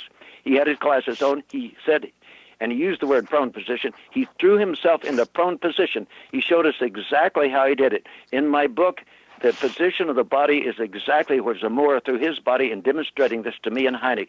After Lonnie got up, Alan said, Ray, would you please pace it off down there to the middle of where the burn was, beside the burned bush.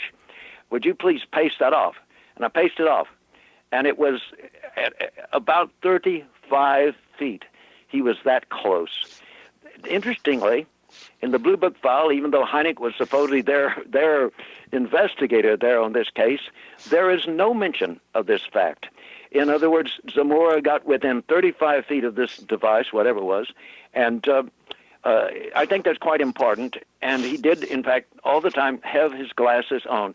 So for what it's worth, that is missing from the Blue Book file, and I don't find it, I find it also suspicious that in the Blue Book file, I went to the archive, and because I had been involved at the site, as proven by the photograph in the Blue Book file of me there, that was showed me beside Chavez and Zamora taken by Hynek, they counseled on this for 45 minutes, and then told me and and James Fox that we could have access to what people don't normally see. They see there is a microfiche kind of a film thing, as you know, but there's also bad black and white copies too that you can get. We got to see every single document was original, including the burned papers that Hynek and I had helped him collect and label, and it was like I was walking into back 60 years ago, 58, 59 years ago then. And but here's the thing: when we see this file and we look at the drawing that was supposedly, and you referred to it as having been made by Zamora right after the event as Chavez had just arrived, I don't find it credible. I have good color picture, high resolution, taken that we took there of that file, and I have the back side of it. Now, if you look at that file, it bothered me immediately, that picture. What you're seeing is a parabola. I'd have to analyze it. It is either a parabola or a hyperbola. It is neatly drawn in a way that was not at all characteristic of any of the drawings you see in the Blue Book files or in the drawing that Zamora made to me with the umbrella thing, claiming it was what he saw. And it is a different hand, a person with a different kind of mindset that could draw this parabola. And my personal opinion is that it was Holder that drew this. He was a very intelligent man. By the way, he went into he became a pharmacist after he was retired from the Army. And I believe that Holder drew it, and that he was the type of person that had the kind of mind that was highly observant and could make this kind of art.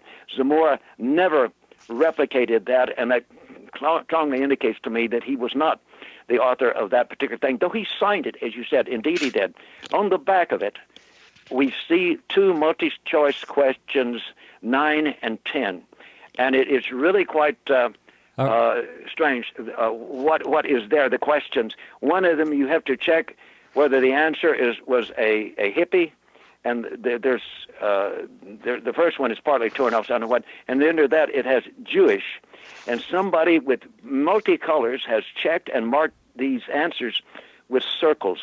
I do not believe, from what I knew about Lonnie, that this is anything that was pulled out of Lonnie Zamora's car, but it definitely impresses me as the kind of thing that Holder could have come up with. And keep in mind that his son, Richard T. Holder Jr., was here at the house, had lengthy talks with him, and he contacted me and told me, Ray, you know, you were right. There was a cover-up. Now, Richard was only, he was either 6 or 9 years old, I believe, at that time, maybe even 4, but he's 6 or 9. And he says he cannot remember, cannot find the drawings that his dad made the real symbol, but that his dad told him it was definitely not the umbrella symbol. I have 2 versions of it, including a handwritten and signed version testifying to that from Richard T. Holder, Jr. I do not believe that he made that up, because his brother also, the other brother, the other son of Richard Holder, was here too. Okay. Hey, and, Ray. So there it is. Yeah. Okay. Okay, Ray. So I'm gonna have to get back with Kevin, but thanks very much for your call. And go ahead, Kevin. I just want to say one thing. I found another report in the Project Blue Book files where Lonnie Zamora said, and then I saw 2 persons. Well, this is a transcription of something someone said. That's not to be mistaken for a tape recording, is it? Well, everything would be a transcription of what they said. No, it wouldn't. They're just writing down as they're talking to the man. Don't tell me it's going to be 100% accurate, because it wouldn't be. It just wouldn't happen that way. So we have to go by.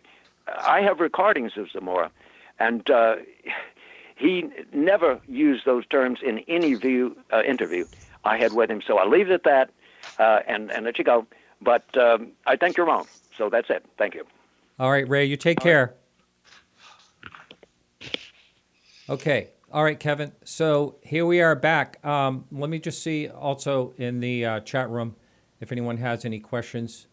Well, while you're looking at that, let me just say, I think that the big argument over the symbol really is kind of much ado about nothing, because it's the symbol that they saw in the craft. I think that the documentation tells us what the real symbol was, and I don't think Ray and I are ever going to agree on that point. So I'll let it go at that. Yeah, I had wondered at one time why the symbol was, actually seemed like more controversy than the figures were. Because I thought that was the controversial part of the story, and maybe it's kind of just morphed into this whole thing about the symbol, but it's an extraordinary case, and we can actually move on and start talking about other things. But do you agree, along with myself, that I think that I said earlier that I do believe this is one of the best cases? Is that one of the inspirations? If we had had this discussion a year ago, I'd have said no. And I would have said no because it's single witness. And as I did my investigation, and granted it's more than 50 years ago, half a century ago, learning about all the other witnesses who were kind of ignored and kind of overlooked and kind of pushed to the side, it's become much more than a single witness case. And I think it moves it up that arena. I think it's one of those cases that you got to say this was either alien visitation or it was a hoax. There's really no in between ground there. Right. And the hoaxes, I don't think so. So I'm going to ask people in the chat room if you have any questions about the Socorro case, because we're going to move on to other things. So if you have any questions, now is your time. Post a question for Kevin. So I'm just about out of questions for Socorro. I mean, I think as time went on, Lonnie, I think he was very distressed by the whole situation, and I think even I don't know what the ridicule factor was for Lonnie. Did you follow that all the way through? All I can see is the discussions that I've had, and my friend Bob Cornett being down there, it seemed that he was very distressed. And I got the impression by looking at the documentation, I got to see, talking to Paul Hardin, who talked to Lonnie Zamora. He was very distressed by the way he was treated about all of this. And it kind of percolated through the entire police department down there, that they saw how Lonnie was treated and they didn't want to have any part of that aspect of it as well. So, I mean, it's kind of what is being said about the whole thing in today's environment. Right. And I think the other thing, we get hung up on the trivia. Well, did he say people or did he not say people? The documentation in Project Blue Book suggests that he did use the word people. Ray was saying, well, I said 10 to 12 years old. He said it was, really more of a 10-year-old kid. Interesting dichotomy there. But the important point is he saw humanoid creatures at the bottom of the arroyo, and they were not fully grown human type creatures. So we've got to take a look at it in the context of that. Is the precise age of comparing it to humans, is that an important fact, or is it the important fact that he saw these humanoid creatures down at the bottom of the arroyo? And when we look at all of the totality of the information, I think we've got the documentation from 1964, whether it happens to be the official Project Blue Book file, whether it's the stuff that the Lorenzens published, whether it's the stuff that NICAP published, whether it was stuff published in the newspapers, and a lot of stuff was published in the newspapers. In fact, I've got a newspaper clipping from April 29th. I think it's a San Antonio newspaper, and it's an Associated Press story, and it has the inverted V with the 3 lines through it in the newspaper story. Wow. Hey, so Kevin. That was out too. All right. We have another call coming in here. Hello, caller. You're on the line. Can I have your first... Caller, you're on the line. Can I have your first name and where are you calling from? This is Ryan from South Carolina.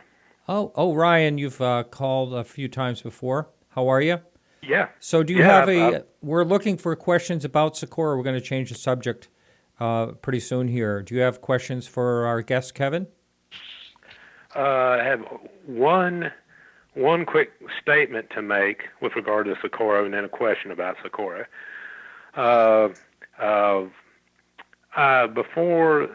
Earlier today, I rewatched. There's been a lot of discussion about. This is my comment. There's been a lot of discussion about what Lonnie Zamora said he actually saw. Earlier today, I rewatched the Unsolved Mysteries episode that had the Zamora case on it, and Zamora was directly interviewed for this episode, and he used the word figures. Now, his character, played by an actor, used the word people, little people. So I don't know what you can do with that. So that's my comment. My question is, does Kevin feel... Kevin earlier seemed to state that there's no it's either a hoax or it's extraterrestrial, and I just want to ask, why does he not feel it couldn't be something experimental? Some people have said, one far-fetched thing, that it could be the limb or something like that. What are his thoughts on it being something experimental? Well, I thought I talked about this before, but a fine question. Quintanilla, who was the chief of Project Blue Book, was in the area within days, well, maybe not days, but in the area with orders showing that he had a top secret clearance and that he was authorized to see anything they were doing. He looked for a black project, some kind of project at Alamogordo, Holloman Air Force Base, which was doing experimental things at the time, and the White Sands Missile Range. He could find nothing that fit the descriptions of what Lonnie Zamora said. We kind of talked about the New Mexico skeptics not all that long ago, a couple of years ago, came up with a picture of part of the lunar lander that looked similar to what Lonnie Zamora said, but these things weren't being tested in New Mexico at the time, meaning that the ones that could fly by themselves weren't being tested in New Mexico. What they were doing in New Mexico was testing it using helicopters and that sort of thing to see how it reacted to falling to the ground and that sort of thing. But there's no documentation, there's no evidence to suggest that's what it was. So looking at the documentation, looking at the testing that was going on, there is absolutely nothing that fits into the description of what Lonnie Zamora said as an experimental aircraft at the time. All right. Excellent. Well, thank you, Ryan. Okay. It just seems a little... Hello? Go ahead. Yes? it just seems a little unlikely to me that, and I just pure speculation. It's not like they would tell me and I would know, but it just seems kind of unlikely to me that an alien spacecraft would be taking off, shooting flames out of the bottom of it. I mean, that just, you know. I would agree with you, but there's another problem. When they tested the samples from right under where that flame was, they found no evidences of any kind of an accelerant, any kind of a chemical analysis, any kind of petrochemicals there that would suggest that. So the flame, whatever it was, left no residue behind it, and that's kind of a anomaly when you look at this whole thing. Yeah, right. Well, thanks a lot, Kevin. I mean, Ryan. Kevin. Yeah, thanks, Kevin. Goodbye. Don't Nice chatting with you. Goodbye. All right. All right. Thank you. All right. Thanks for taking my call. All right. Sure thing. So we have a question up on the chat room, Kevin. Let me just get to it. And you're still there, right, Kevin? I am here. Yeah, I don't know. There you are on Skype. Okay, very good. I could call in if you'd like. Yeah. So someone wanted to know, what is your best or your ultimate conclusion of what's going on? Not just Socorro. Is this a real physical phenomena? And if so, do you think it's aliens? That is a question on the chat room, in the chat room. I have said for ever and a week that I believe there is alien visitation going on, but it's much more limited than we see in all the reports. I don't think it's nearly as widespread or as frequent as we think. I think the most logical answer for a number of cases, Socorro being one of them, Levelland being another, is some kind of alien visitation, because the craft operate outside the parameters of anything we would have had in those time frames. Some of the electromagnetic effects associated with some of the sightings, and again we go back to Levelland, stalling the car engines and that sort of thing, is suggestive of something beyond our capability or outside our technology at the time that was taking place. So I think that there's some sort of alien visitation. There are other alternative explanations that I don't think are as likely, and one of them would be time travel. I think that's a wonderfully fun theory to play with, that these are actually human beings from our future coming back to either see how things transpired in our eras, for their history books, or some other motivation for it. There's a possibility of some kind of interdimensional thing going on that we don't understand. But all of those kind of are in a physical realm. Is there a psychological component to this? Yeah, I think there is. In some of the sightings, there's a psychological component. And one of the best examples I have is a sighting that took place in Mount Vernon, Iowa, 30 years ago, where a couple out at night saw what they thought were lights landing in the woods far beyond where they were. And talking to the male in the days and weeks that followed, he just talked about these lights seeming to come down. The female, though, talked, as she talked about it, the object grew until it became sort of a disc-shaped object. And eventually she could see two figures inside this craft, this object. I went out to the location where they said they had seen the stuff, and I sat there at about the same time of the day that they had seen it, and I saw the same thing that they saw. The lights seemed to come down from the sky, and I realized exactly what they were, the landing lights of aircraft going into the airport. Huh. The police had checked out, and they said, well, there were no landings at the time, but they had checked with the airlines, and the airlines said, no, we had nothing going on. But the airport was still open, and I think it was private or general aviation going on. I saw the same thing. I mean, exactly what they described in the first night. I saw exactly that same thing and knew what it was. So the point simply is, we had a sighting of lights sort of seeming to descend, and eventually one of the witnesses came up with a domed disc with a red light underneath it, and two figures seen in the cockpit area of it. So it kind of expanded in her memory. Well, I do agree with you too that I think it's very possible that I'm always, because of the cringe factor, I'm always careful not to say extraterrestrial too often, and it's unfortunate that there is a cringe factor, because it is so possible. We're just an open, planet floating at 40,000 miles an hour, whatever it is. And It could happen. I mean, we're just available. There could be visitation. I think when we look at the distances between or among the stars, that's something that we really don't have the technology to defeat. And right. Even at the speed of light, it takes you years to get to the next closest star system. 4.5, yeah. But then you think about, well, maybe there's a way of defeating that we don't understand now, that allows them to travel those distances much quicker than we would imagine. Maybe the speed of light isn't the limiting factor in our understanding of physics. It is in today's world, but maybe it's not. Maybe there's a way to exceed the speed of light. We don't really know that sort of thing. Yeah. And we don't know how easy it is to get from there to here. It might be a simple task. I don't see it being a simple task, but it could well be a simple task, which would explain that. I also think that if I'm an alien race and I blunder into a planet that is like ours, where our technology is beginning to expand, I'm going to take an interest in that. And even if I showed up 10,000 years ago, where we're just beginning civilization, where we're building some cities, we're doing that sort of thing, that would spark my interest, because I've discovered a planet with intelligent life on it, life that's able to create the rudiments of civilization, and I might be interested in watching their progress as they develop through the years, as kind of an anthropological study, if you will. But I don't know, and I look at these things like the limiting factor of getting from there to here, and I just wonder, is it possible? Are we going to be able to defeat that?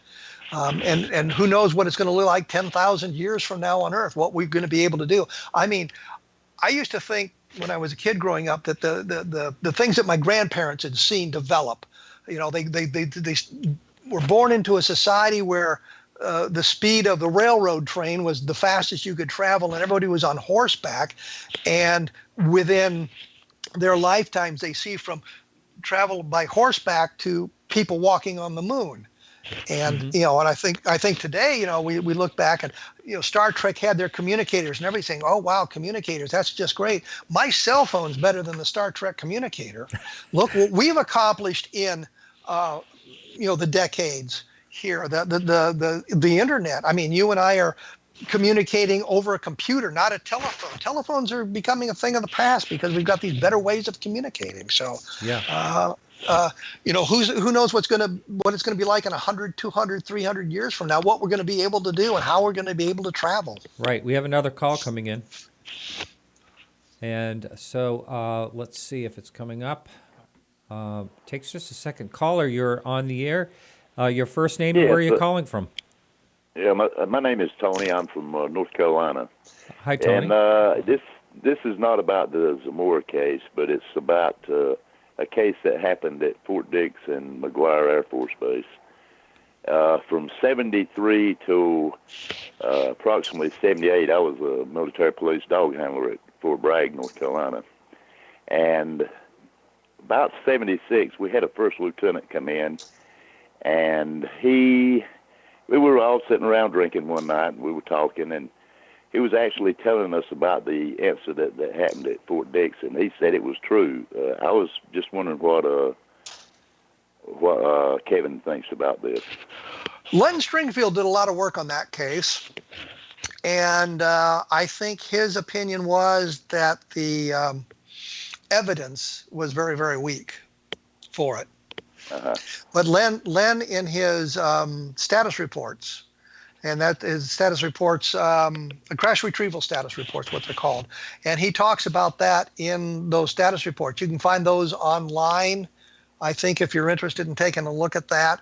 I haven't done a whole lot of work on that case, and I was kind of put off of it by Len's opinion. I talked to Len about, mostly about the Roswell case and a couple of other crash retrievals, but I got the impression from Len that he wasn't real excited about it. Uh-huh. Well, I know it's just it was something that's always stuck in my mind, because I know when I was at Bragg, we were called out one night. We were on a call-in team, and we were called out one night on Bragg. There's a small nuclear facility, and we were called out one night because of red lights over the facility, and we never could find out what it was. But I mean, it just always wondered in my mind after this lieutenant was telling us about this, and it's something that just always stuck in my mind. Well, let me ask you a question. Do you always believe what lieutenants told you? No. We called them butter bars. I mean, most of them, but, you know, if you were a second lieutenant, but then, you know. Thank God I didn't retire as a lieutenant then. Hey, Tony. No. Well, thank you for your service. Wait a minute, Tony. Thank you for yours.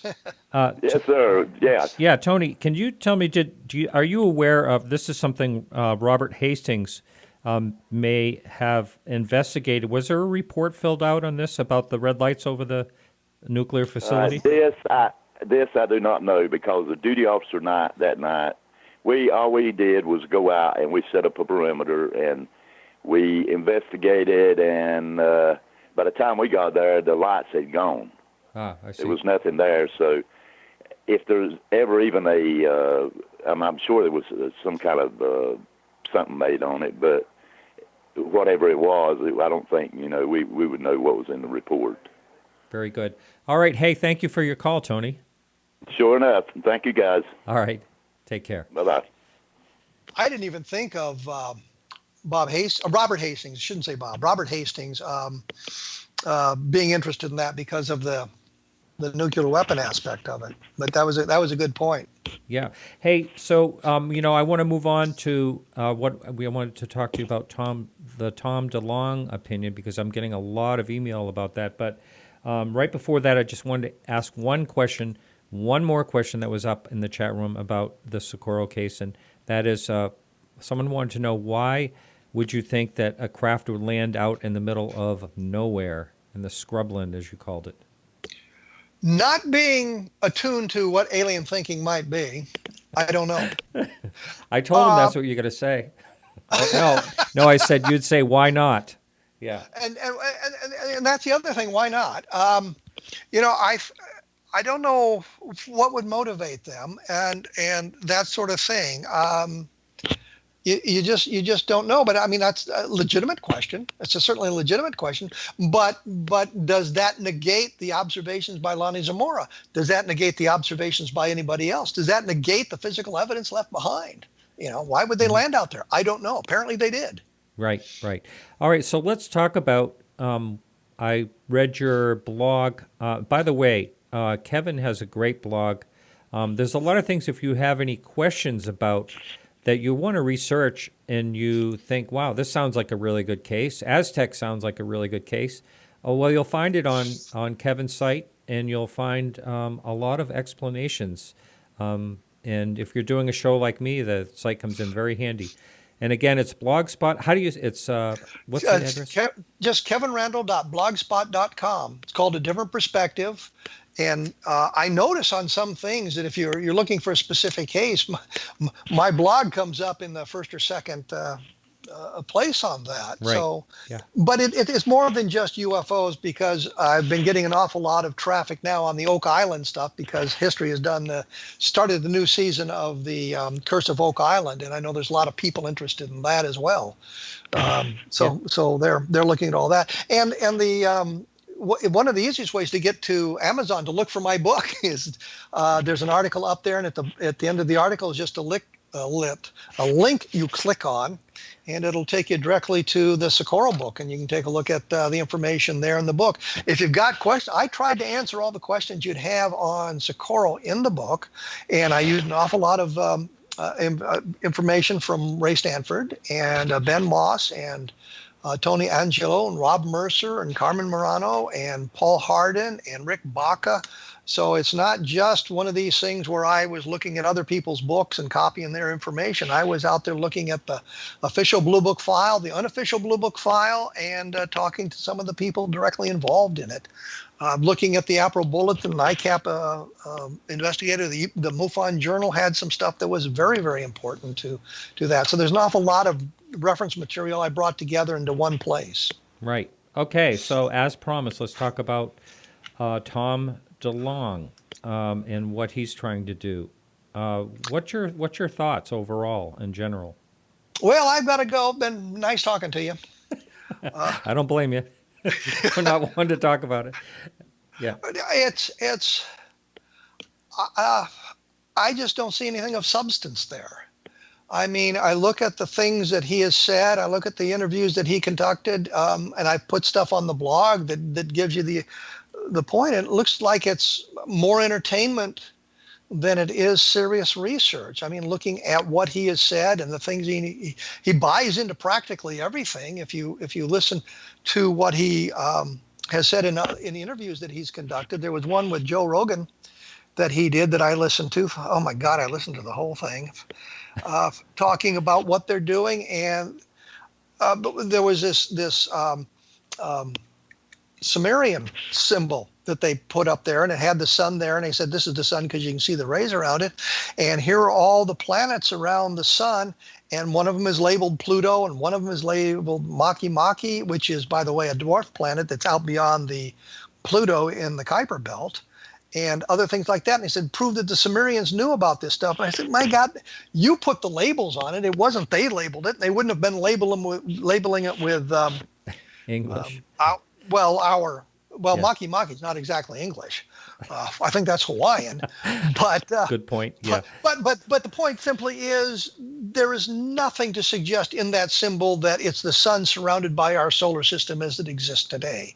And they're drawing this conclusion based on I don't know what.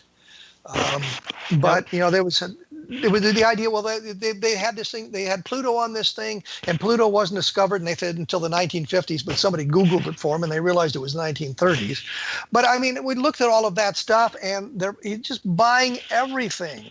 No matter how outlandish the idea is, how outlandish the theory is, he's bought into it. And with absolutely no critical thought about this. Does this make any sense to you? That's one of the things that bothers me. Now, a lot of people are saying, oh, he's just scamming people for money and all that. First of all, anybody can check this out. He's worth $62 million net. How do you know that? Well, you know that just by searching online. Let me tell you about the search online. If you look Kevin Randle up on search online, you will find out I'm worth anywhere between $250,000 and $134 million. Okay. And I wished I had the $134 million because you and I wouldn't be talking. Or I might have flown to Maine so we could sit down together. Well, he's probably made a lot of good money from. I would agree he's probably worth millions. I'm just saying those sites aren't very reliable and I'm not even sure why I'm on the sites as a celebrity, for crying out loud. But I've got one sitting right here that I downloaded. It's got me worth $8 million, and I look back 2 weeks later and I'm worth $14 million on it. Boy, you're doing well. Yeah. I'm doing absolutely fine. I wish I had that money. I would just be dancing in the street, I'll tell you. I wouldn't be hawking my book on your radio show. Please buy my book. Let me earn the extra 25 cents I get for the royalty. So, all right. So anyway, I think, this is a problem. He's buying into a lot, and I'm kind of surprised that he's buying into the things he's buying into. But overall, I think his intentions started out as good. And what are your thoughts of that? On that? I think he's probably very sincere, but he has the stuff written so he gets $100,000 a year plus expenses for his UFO research, and I'd take that too, by the way. But I'm not sure it's necessarily designed to make him money. Because he probably has as much money as he really needs, although I think we're all trying to accumulate a little bit more than we need. But he doesn't seem to have a good, solid grasp on the UFO field. And I think that's the problem. I think when we, you and I talk, or I talk to, let's say, Robert Hastings or Jerry Clark or Mark Rodiger or some of the people who've been around the field forever, Robert Powell and those people, you get a different take on it because they've been around forever, and they try to be a little bit more careful in what they say and where the research takes them. And I mean, if you sit down and you read a bunch of books and you read the wrong bunch of books, you're going to come up with this. You're going to go off into tangents.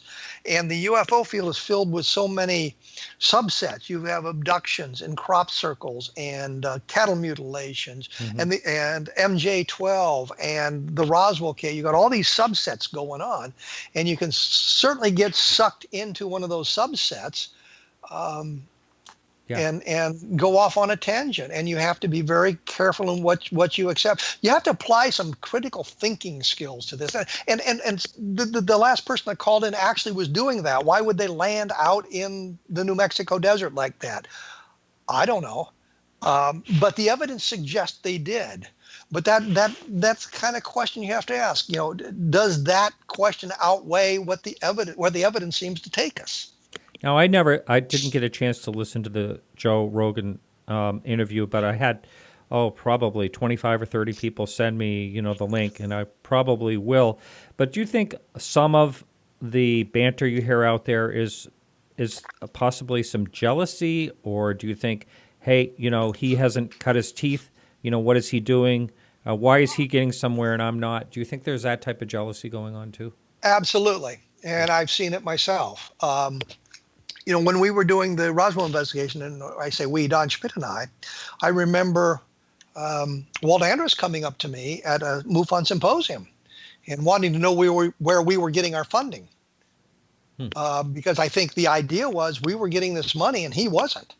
And I've seen the same thing at science fiction conventions among the writers, where if you've published a book, they see it almost as if you've taken money out of their pocket. There's no way in hell they could write every science fiction book. Well, I've seen the same thing in the lecture circuit. People angry because you've got a lecture somewhere, and why didn't they book me instead? And the idea is you can't possibly do every lecture. So if they booked me, it isn't that they rejected you or they didn't want to do you. They wanted to hear what I had to say, and maybe you'll be invited next week. But you couldn't possibly do all the lectures. There's only so much time in the year to do that sort of thing. But there is some of that, and I think that that may be part of what's driving this. I looked at what he had to say and was appalled by the lack of understanding. And I think the one thing I brought up was the Sumerian symbol, where they said, well, see, it proves there was ancient astronauts because they knew about Pluto. There's nothing on that to suggest they knew about Pluto. It's just, it looks like a representation of the sun, and there's all these circular areas around it. But there's no indication that that's the solar system, and they certainly don't have any rings around Saturn. Yeah, which I think that would be a wonderful, well, here's one of them has rings around it. That's got to be Saturn, that kind of thing. But nobody knew about that until Galileo saw the rings after he invented his telescope in the 17th century. But he didn't even know what the rings were. Some of the drawings I've seen looks like big ears around the planet as opposed to rings. Wasn't that the 15th century? I thought it was 1600s, 1610, which make it the 17th century. Oh, okay. All right. I don't want to correct you. I mean, I'm correcting the great Kevin Randle. Jeez. Yes. And by God, lightning will strike you soon. So, Kevin. That'll teach you. That'll learn you. Interesting. I think it's been an interesting night. We're getting ready to basically wrap it up. And, what about Chris Mellon? Now, Chris has been on my show. He's only been on my show, and he's been on George Knapp, but I set him up on George Knapp. He's only been on 2 interviews, but what do you think about what he's adding to the whole thing? I think he's going to be a wonderful source. From the little interaction I have with people who have interacted with him, I suppose I should say, he seems to be a very credible source and provides very solid information. And he's coming out with things that are valuable. Robert Powell, I had Robert Powell on my program not that long ago, and we talked a little bit about Mellon and the Nimitz case with the fighters intercepted the tic-tac-shaped object Right. near the USS Nimitz. And Powell provided me some links to put on my blog, so you could link to the Navy reports and some of those sorts of things. So it's a very credible individual who has some interesting information. Now, I just saw it today, quickly saw it today because I've been very busy lately, but on Metabunk. Now, are you familiar with that site? No. Okay, Metabunk actually goes into a lot of UFO cases and actually deciphers what's actually going on. So he's got something going on about the Nimitz case worth at least looking at anyway. I'm not saying he makes sense on this particular case because it seems like a really good case, but anyway, it's worth checking out anyway.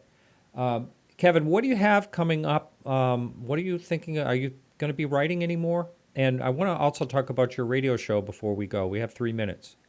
Well, my radio show is going to be ending at the end of the month. That's what I thought. Now, I listened to it, and I thought I heard you say something about that. Are you going to have Horn on as your last guest? No. Horn will be on the 15th. I'm sorry. He'll be on the 15th, and we'll be talking about Billy Meyer and some of that stuff. I've got Eddie Bullard set up for the 22nd.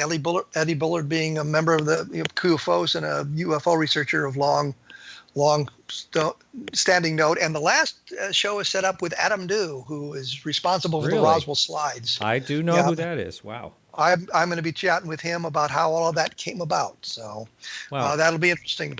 Yeah, Alejandro seems to think that he was kind of an innocent person brought in to this whole thing. You'll find out, right? Yes, we will find out. I think Tom Carey and Don Schmidt were innocently brought into it, and they allowed themselves to be duped. I don't think they asked some pertinent questions. I think they wanted to believe so badly that they got themselves fooled, and I can kind of understand how that happened. But we'll be talking to Adam Dew, and then I think we'll be wrapping up the program there because for me it was just it was fun to do, but it came to the point where I was kind of stressing out over getting the guests and the interviews and that sort of thing. I talk to people all the time, and the program generated the Socorro book, so it helped out there. I've got some other projects in mind. A lot of the stuff shows up on my blog rather than anywhere else. As we go off, and if I've got a book coming up or something coming out, I announce it on the blog there about it so people can get to it. As I say, Encounters in the Desert's on the blog now. It's available on Amazon, and I really appreciate it if people would read the book and put up a favorable review, I think, as opposed to a bad review. I'm definitely going to do that myself. I'll probably do Kindle, just the way my life is. But I've just been super busy in my professional life lately. I wanted to read it before this show, and there was just no way that was going to happen. But I definitely will check it out because this is, as I mentioned in the very beginning, the Socorro case, I do believe, is one of the top, I dare say the top 5 interesting cases. I wouldn't argue with you much on that, as long as we got level land in there. All right. Okay, Kevin, well, you take care, and thanks so much. It's been a treat. All right. Excellent. And I'll talk to you soon. Okay. Good night. Good night.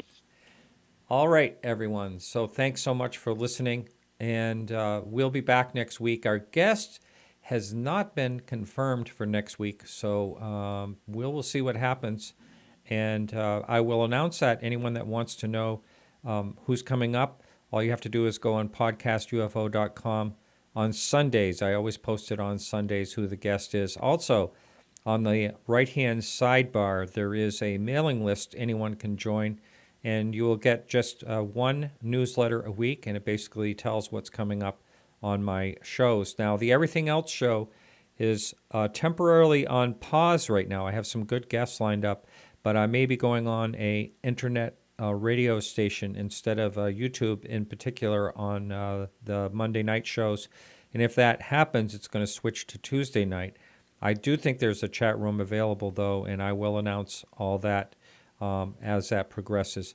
But thanks so much, everyone. It's always fun for me to do these shows, and I enjoyed Kevin tonight, and I also enjoyed the calls. And thanks so much for listening. And if you're listening because you're supporting the show, I really appreciate it always. All right, everyone. So remember to keep your eyes to the sky.